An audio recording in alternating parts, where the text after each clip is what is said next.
నేనైతే తీసుకురాను. ఎందుకు కలిసారు అయితే? ఎందుకు కలిసారు? ఎప్పుడు కలిసిండు?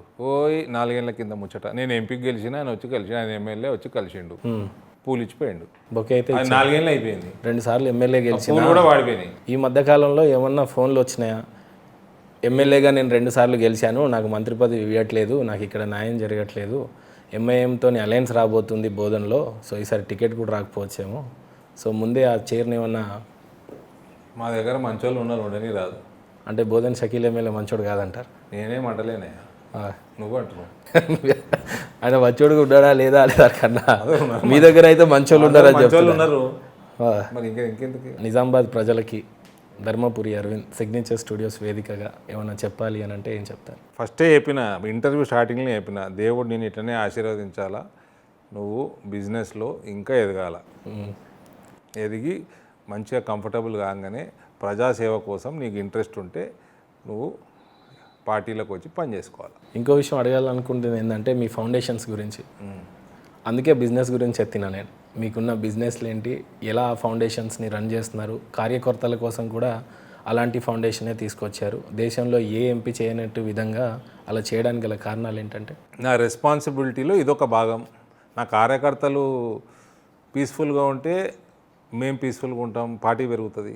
కార్యకర్తలు సుఖ సంతోషాల్లో మాకు వీలైనంత మేము కోఆపరేట్ చేస్తే వాళ్ళు రేపు పార్టీ ఇంకా ఎదుగుదల కోసం వాళ్ళు కూడా ఇంకా ఎఫర్ట్ కొంచెం ఎక్కువ పెట్టే అవకాశం ఉంటుంది.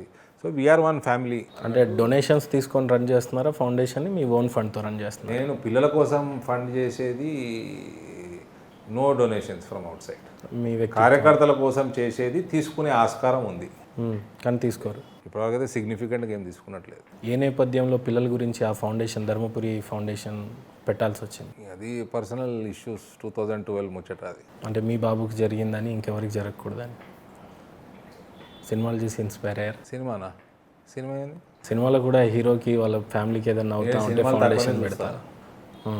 నేను ఒక సంఘటన వల్ల నేను పెట్టుకున్నాను. బట్ ఏదేమైనా చాలామంది పేరెంట్స్ ఆశీర్వాదాలు అయితే మీ ఫౌండేషన్ మీద ఉన్నాయి. అలా ఆశీర్వాదం ఎప్పుడు మోదీ గారి మీద ఉండాలి, బీజేపీ మీద ఉండాలి. మొదటి నుంచి కూడా నేను ఏ బాల్ వేసినా కూడా బ్యాటింగ్ అయితే మీ స్టైల్లోనే చేస్తున్నారు. కొద్దిగా ర్యాపిడ్ ఫైర్ ఆడితే కొద్దిగా మిమ్మల్ని ఇబ్బంది పెట్టే ప్రయత్నం అయితే ఒక 5 నిమిషాలు చేస్తాం.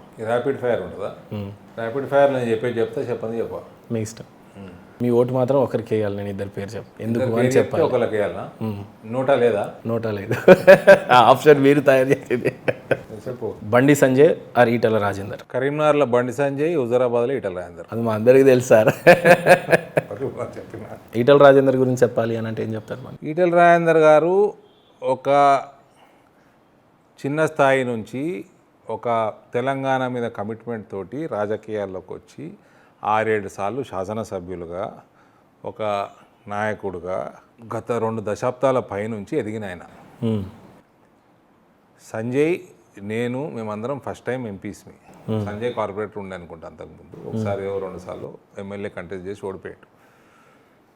So Etela Rajender is a very senior person. Bandi Sanjay కానీ నేను కానీ వీఆర్ మోర్ యంగర్. గతంలో కొన్ని ఇంటర్వ్యూస్లలో మిమ్మల్ని అడిగింది ఏంటంటే మీకు బండి సంజయ్ గారికి కొన్ని వివాదాలు ఉన్నాయని. నిజంగా ఆ వివాదాల కారణం లేవని మీరు చెప్పుకుంటూ వచ్చారు. ఆ వివాదాల కారణంగానే మొన్న ఢిల్లీలో ప్రెస్ మీట్ పెట్టి నేను కూడా చెప్తా సార్, నా ప్రశ్న అయిపోయి. ఆ వివాదాల కారణంగానే మొన్న ప్రెస్ మీట్ పెట్టి మీ పార్టీ ప్రెసిడెంట్ బండి సంజయ్ గారు చేసిన వ్యాఖ్యల్ని వెనక్కి తీసుకోవాలని మీరు చెప్పడం జరిగింది అని అంటారు. బండి సంజయ్కి నాకు దూరం పెరుగుతుంది అని అంటారు. కరీంనగర్కి నిజామాబాద్ ఎంత దూరం ఉందో అంత దూరం ఉన్నది మా ఇద్దరి మధ్యలో, ఇంకంతే. ఆ వ్యాఖ్యకి అంతే మట్టుగా సంబంధం, దానికి మించి మీరు చూడాలి. ఆ తర్వాత మీరు బండి సంజయ్ గారు మాట్లాడుకోవడం జరిగిందా? చాలా సార్లు. ఆ వివాదం తర్వాత మీ మీద వచ్చిన ఆరోపణ ఏంటో తెలుసా? వివాదం మీరు చేసి సరే, ఏదేమైనా ఒక వివాదంగా అయితే అయింది. అభిప్రాయం ఆయన అభిప్రాయం అయినది, నా అభిప్రాయం నాది. అది వివాదం మీరు చేసుకున్నారు. ఆ వివాదం తర్వాత మీ మీద వచ్చిన అభియోగం మాత్రమే, మీ మీద ఇంతవరకు ఎలాంటి ఆరోపణలు అయితే లేవు కానీ, బట్ ఆ అభియోగం ఏంటి అని అంటే తొందరలోనే ధర్మపురి అరవింద్ కాషాయ జెండాను వదిలేసి చేతు గుర్తు పార్టీ కాంగ్రెస్కి చేరతారు అని అయితే వినిపించింది.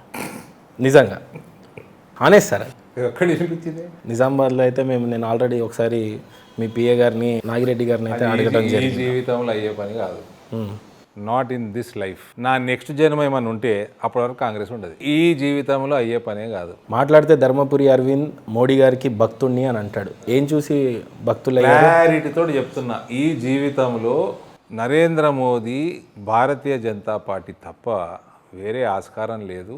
ఇటువంటి పనికిమాలిన రూమర్స్ ఏమైనా వచ్చినా మీరే కొట్టేయచ్చు. నా ఫుల్ లిబర్టీ ఇస్తున్నా మొత్తం మీడియాకి, ఎక్కడిదక్కడ కొట్టుపడేయండి. ఒకవేళ రాజకీయాలు వద్దనుకుంటే మళ్ళీ పోతాము. మాకు ఉన్నది వ్యాపారం, మాకు ఫౌండేషన్ ఉన్నది, ప్రజలకి వీలైనంత సేవ చేసుకుంటాము. ఓటు మాత్రం బీజేపీకి వేస్తాము. ఓకే. నేను మా నాయనకు ఓటేసాడు తప్ప మా నాయన నిలబడని చోట నేను ఓటేసినప్పుడు బీజేపీకి వేసిన. 1998కి వెళ్ళి మా నాయనకి వేసినప్పుడే నేను చేతి గుర్తుకు వేసిన. కానీ అప్పట్లో మీ ఓటు పని చేయలే, ఆయన గెలిచాడు. మరి ఎవరు? మీ తండ్రి 1990 గెలిచిండు, పని చేయలే మీ ఓటు అంటున్నా. అప్పుడు మీరు గెలిస్తే ఓడిపోకుండా గెలిచారు అని అంటున్నా. నేను అప్పుడు 99లో వేసింది, నిజామాబాద్లో వేసిన ఓటు మా నాయనకే వేసిన. 98లో పార్లమెంట్ సపరేట్గా వచ్చింది. ఓకే. నాకు దత్తాత్రేయకి వేసిన సికింద్రాబాద్లో. ఇదేంట్లుంటిమి గిన్నె గేట్ బయట, కాలనీ గేట్ బయట పోలింగ్ బూత్ ఉండే, దత్తాత్రేయ గారికి వేసినాం ఓటు. 98 దత్తాత్రేయ గారు అనుకుంటా క్యాండిడేట్. ఎప్పుడైతే మా నాయనకి వేయలేదు, 2014లో మా నాయన రూరల్ నిలబడ్డాడు. నా ఓటు నిజామాబాద్ అర్బన్లో ఉంది, బుద్ధిన కమలానికి. పనిచేసింది ఈసారి. సరే అవన్నీ మన చేతిలో ఉంటుంది, కానీ నాది నేను చెప్పుకుంటాను అంతే. యోగి ఆదిత్యనాథ్ ఆర్ అమిత్ షా అంటే? ఉత్తరప్రదేశ్లో యోగి ఆదిత్యనాథ్, దేశంలో అమిత్ షా. ఈ జనరల్ నాలెడ్జ్ ఇచ్చినట్టు సార్, ర్యాపిడ్ ఫైర్ ఆడట్లేదు. నువ్వే పెద్ద పెద్ద చేస్తున్నావు ఆన్సర్లు. సరే చెప్పండి, మరి యోగి ఆదిత్యనాథ్ గురించి చెప్పాలంటే ఏం చెప్తారు? సరే, ఆయన ఉత్తరప్రదేశ్లో పని చేసుకుంటాడు, మంచి పని చేసిండు, రెండోసారి గెలిపించిండ్రు. ఇలా అయితే చెప్పరు. కానీ అమిత్ షా గారు గుజరాత్లో ఉన్నప్పటి నుంచి ఫాలో చేస్తా. అమిత్ షా గారు ఉత్తరప్రదేశ్లో ఆయన కూడా ఇన్ఛార్జ్గా ఉండే, 70 స్థానాలు దాటిచ్చిండు ఆయన. మళ్ళీ దేశంకి మన అధ్యక్షుడు ఉండే ఆయన. 273 ఉన్నది 303 చేసిండు ఆయన. ఇలా హోమ్ మినిస్టర్ ఉన్నాడు. 370 తీసేసిన దాంట్లో ఆయన హోమ్ మినిస్టరు, 3 తలాక్ తీసేసిన దాంట్లో ఆయన హోమ్ మినిస్టరు, సిఏఏ తెచ్చిండు. రేపు ఎన్ఆర్సీ తెస్తారేమో, రేపు ఇంకా ఇటువంటి నేషనలిస్టిక్ బిల్స్ ఇంకేం తెస్తారో. సో ఆయన దేశవ్యాప్తంగా ఆయన చేస్తున్న కార్యాచరణ ఇంపాక్ట్ దేశం మొత్తం ఉంది. యోగి గారు ఆయన కార్యాచరణ యూపీలో చేస్తున్నాడు, అక్కడ ఇంపాక్ట్ ఉన్నది. రాహుల్ గాంధీ ఆర్ జేపీ నడ్డా అంటే? దానిలో కళ్ళు మూసుకొని జేపీ నడ్డా అంటాం. చూసారా, ఇక్కడ ఒకరికి ఓటేసేసారు, ఆడ 2 కళ్ళు అయిపోయినాయి. ఈడ ఏదైనా నడుస్తారు. వచ్చేదే ఉన్నది ఉన్నట్టు చెప్తుంది. ఇప్పుడు రాహుల్ గాంధీ, నేను బీజేపీ వాడిని, కాంగ్రెస్ వాళ్ళు తిడుతున్నారు కదా రాహుల్ గాంధీని. కేసీఆర్ ఆర్ జగన్మోహన్ రెడ్డి అని అంటే? జగన్మోహన్ రెడ్డి ఆంధ్రాలో, ఈయన ఇక్కడ. నాకు అక్కడ జగన్మోహన్ రెడ్డి నేను ఫాలో చేస్తలేను, ఎట్లా చెప్పాలి? ఆయన ఏం పనులు చేస్తున్నాడో, ఏం స్కీమ్లు ఉన్నాయో నాకు ఐ హ్యావ్ నో ఐడియా.